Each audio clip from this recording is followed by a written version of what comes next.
ഉമ്മ നിങ്ങൾ സ്വർഗത്തിൽ പോകണ്ട, അവിടെ കിടക്കുന്നു. ബാംഗ്ലൂരിൽ നിന്ന് വണ്ടി കയറിയിട്ടുണ്ട്, ഫ്ലൈറ്റ് എടുക്കാൻ ടിക്കറ്റ് എടുക്കാൻ പോയിട്ടുണ്ട്, അവൻ 5 മണിക്ക് വരും, അവിടെ കിടക്കാൻ പോണ്ടാന്ന്. അള്ളാഹു നമ്മുടെ കാത്തിരക്ഷിക്കുമാറാകട്ടെ.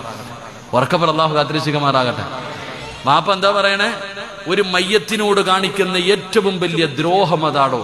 സ്വന്തം വാപ്പ ഈമാനോടുകൂടി മരിച്ച് സ്വർഗം കണ്ടിട്ട് മരിച്ചടക്ക.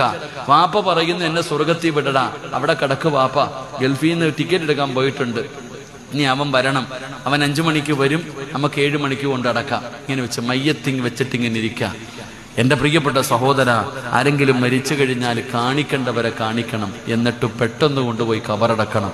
ഇല്ലെങ്കിൽ ആ ജനാസ നിന്നെ ശപിക്കും. അള്ളാഹു കാത്തിരക്ഷിക്കുമാറാകട്ടെ. ഇന്ന് അതൊക്കെ ഒരു മോഡലായി മാറിയിരിക്കുന്നു. അതൊക്കെ ഇന്നൊരു ഫാഷനായി മാറിയിരിക്കുക. മരിച്ചാൽ പെട്ടെന്ന് കൊണ്ടുപോയി കബറടക്കുന്നതൊന്നും ശരിയല്ലല്ലോ. ഇങ്ങനെ വെച്ചുകൊണ്ടിരുന്ന് അൽഹംദുലില്ലാ വീഡിയോ ഒക്കെ എടുത്ത് ഇങ്ങനെ കാണിക്കണം, സെൽഫിയൊക്കെ എടുക്കണം എന്ന കാലം അങ്ങനെ ആയിപ്പോയി. എൻ്റെ പ്രിയപ്പെട്ട സഹോദര, 4 കാര്യങ്ങൾ ചെയ്യണമെന്ന് തോന്നിയാൽ അപ്പ ചെയ്യണം, പിന്നത്തേക്ക് മാറ്റി വെക്കരുത്. അള്ളാഹു നമുക്ക് ഈമാൻ തരുമാറാകട്ടെ. ആ 4 കാര്യങ്ങളിൽ ഒന്ന്, നിസ്കരിക്കണമെന്ന് തോന്നിയാൽ അപ്പ നിസ്കരിക്കണം. അത് പിന്നത്തേക്ക് മാറ്റിവെച്ച നടക്കാറില്ല. അള്ളാഹു ഈമാൻ തരുമാറാകട്ടെ. സുബഹിക്ക് ബാങ്ക് വിളിച്ചു, ഒന്ന് ഉണർന്നു, ആ ബാങ്ക് വിളിച്ചു, അരമണിക്കൂറുണ്ടല്ലോ ഇഖാമത്ത് കൊടുക്കാൻ, ഒന്നുകൂടെ കണ്ണടച്ചേക്കാം. പിന്നെ കണ്ണ് തുറക്കുമ്പോൾ എല്ലാം കഴിഞ്ഞിട്ടുണ്ടാകും. നിസ്കരിക്കണമെന്ന് തോന്നിയാൽ അപ്പ തന്നെ നിസ്കരിക്കണം. പിന്നത്തേക്ക് മാറ്റി വെച്ച് കഴിഞ്ഞാൽ അത് നടക്കാറില്ല. അള്ളാഹു കാത്തിരക്ഷിക്കുമാറാകട്ടെ.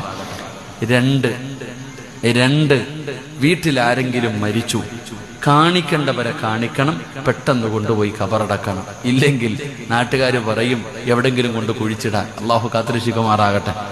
3 സദക്ക കൊടുക്കണമെന്ന് തീരുമാനിച്ചാൽ അപ്പ കൊടുത്തോണം. അപ്പൊ ഇപ്പൊ നിങ്ങൾ മനസ്സിൽ വിചാരിക്കുന്നുണ്ട് മദ്രസയ്ക്ക് വേണ്ടിയാ, അൽഹംദുലില്ലാ ഒരു 25,000 രൂപ കൊടുക്കണം, നിയ്യത്ത് ചെയ്തു. വീട്ടിൽ പോകുമ്പോൾ ഭാര്യയോട് പറഞ്ഞേടി ഞാനൊരു 25,000 കൊടുക്കാന്ന് വിചാരിക്കും. അള്ളാഹുവേ, നിങ്ങൾ എന്ത് കണ്ടിട്ടാ? സ്കൂൾ തുറക്കാറായില്ലേ, ആകെ പ്രയാസമല്ലേ? ഭാര്യ അത് വെട്ടും, പകുതിയാക്കും. അവസാനം ഒരു 5,000 രൂപയെങ്കിലും കൊടുത്താലായി. ഇവിടെ സദക്ക കൊടുക്കണമെന്ന് തീരുമാനിച്ച അപ്പ തന്നെ കൊടുക്കണം. അള്ളാഹു ഈമാൻ തരുമാറാകട്ടെ.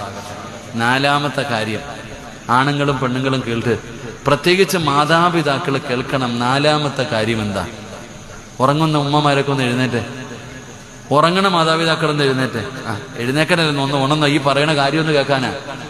4ാമത്തെ കാര്യം എന്ന് പറഞ്ഞാൽ, നിന്റെ മക്കൾക്ക് പ്രായപൂർത്തിയായി, ആണാകട്ടെ പെണ്ണാകട്ടെ, മക്കൾക്ക് പ്രായപൂർത്തിയായി, അവർക്ക് കല്യാണം കഴിക്കണമെന്ന് ആഗ്രഹം വന്നു തുടങ്ങിയാൽ അവരെ വെച്ചോണ്ടിരിക്കരുത്, നിങ്ങൾ കെട്ടിച്ചു വിടണമെന്ന് നബിയുനാ റസൂലുള്ളാഹി സ്വല്ലല്ലാഹു അലൈഹി വസല്ലം. കേട്ടോ?